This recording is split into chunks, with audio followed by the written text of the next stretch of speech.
2026 December లోపల Indian prime మినిస్టర్గా యోగి ఆదిత్యనాథ్ రావటం జరుగుతుంది. జై శ్రీరామ్. 2022 నుంచి 2025 అక్టోబర్ వరకు మొత్తం 19 ప్రెడిక్షన్స్ అనేవి నేను చెప్పినట్టు జరిగినాయి. అవన్నీ కింద డిస్క్రిప్షన్ లో ఇవ్వటం జరుగుతోంది.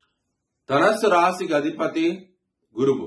ధనస్సు రాశిలో మూలా 4 పాదాలు, పూర్వాషాఢ 4 పాదాలు, ఉత్తరాషాఢ 1వ పాదం ఉంటది. ఈ నక్షత్రం వాళ్ళందరికీ నేను చెప్పే మాస ఫలితాలు వర్తిస్తాయి. ఈ మాసంలో ధనస్సు రాశి వారికి కుటుంబ స్థానంలో 4 గ్రహాలు, ఒక్కొక్క గ్రహము 23వ తారీఖు కల తృతీయ స్థానంలోకి వెళ్ళబోతున్నాయి. దీని మూలంగా మీకు చాలా మంచి ఫలితాలు ఉంటాయి. ముఖ్యంగా ఎవరైతే సోషల్ మీడియాలో ఉన్నారో వాళ్ళకి మంచిగా ఉండబోతోంది ఈ మాసం అనేది. హెల్త్ పరంగా మాత్రం ఇబ్బందులు అయితే ఉంటాయి. మీకు 4వ స్థానంలో శని భగవాన్ ఉన్నాడు.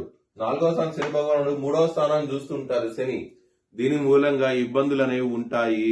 కొంచెం జాగ్రత్త తీసుకోండి. ఆరోగ్యపరంగా సమస్యలు అయితే ఉంటాయి ఈ మాసం అనేది. ఫ్యామిలీ పరంగా ఇబ్బందులు ఉంటాయి ఈ మాసం అనేది. కొంచెం జాగ్రత్త తీసుకోండి.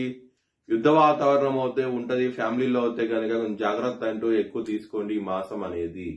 దానికోసమై మీరు హనుమాన్ చాలీసా పారాయణం చేస్తే కనుక కుటుంబ సమస్యలు తగ్గి మంచి ఫలితాలు అంటూ ఉంటాయి. లవర్స్ కి మాత్రం ఇబ్బందికరంగా ఉంటది. ఇక్కడ పంచమాధిపతి అయిన కుజుడు ఎప్పుడైతే తృతీయ స్థానంలో వస్తారో, రాహుతో కలుస్తారో అప్పుడు మాత్రం లవర్స్ కి మాత్రం ఇబ్బందికరంగా ఉంటది. 23వ తారీఖు వరకు ఎటువంటి సమస్యలు ఉండవు. 23వ తారీఖు నుంచే సమస్యలు స్టార్ట్ అవుతాయి. ముఖ్యంగా 3వ వ్యక్తి మూలంగా ఇబ్బందులు పడే అవకాశం ఉంటది. శత్రులు అనేవాళ్ళు చాలా అధికంగా ఉంటారు ఈ మాసం అనేది. కొంచెం జాగ్రత్త తీసుకోండి.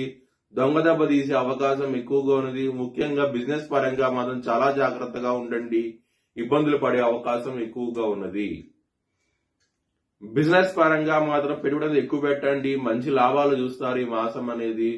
చాలా ఆనందంగా అవుతూ ఉంటారు. మ్యారేజ్ పరంగా 7వ స్థానంలో గురు భగవాన్ ఉన్నారు. దీని మూలంగా మ్యారేజ్ పరంగా ఎటువంటి సమస్య ఉండదు. చాలా మంచి ఫలితాలు అవుతూ ఉంటాయి. వృత్తి పరంగా మాత్రం బ్యాడ్ టైం నడుస్తుంది. చాలా జాగ్రత్తగా ఉండండి. ఇబ్బందులు పడే అవకాశం ఉన్నది. దానికోసమై మీరు శనివారం పూట శనికి తైలాభిషేకం లాంటివి చేయిస్తే కనుక చాలా చాలా మంచి ఫలితాలు ఉంటాయి. ఇక్కడ మీకు 10వ స్థానం వచ్చేసి కన్యారాశి. కన్యారాశి మీద శనిగా దృష్టి ఉన్నది. దీని మూలంగా ఇబ్బందులు అవుతే ఉంటాయి. కొంచెం జాగ్రత్త తీసుకోండి. శనివారం పూట శనికి తైలాభిషేకం లాంటివి చేయిస్తే ఖచ్చితంగా మంచి ఫలితాలు అవుతే ఉంటాయి. మీ భవిష్యత్ వివరాల కోసమై హెచ్ఎల్ఎన్ జ్యోతిష్యాలను సంప్రదించండి. Please like, share and subscribe my channel.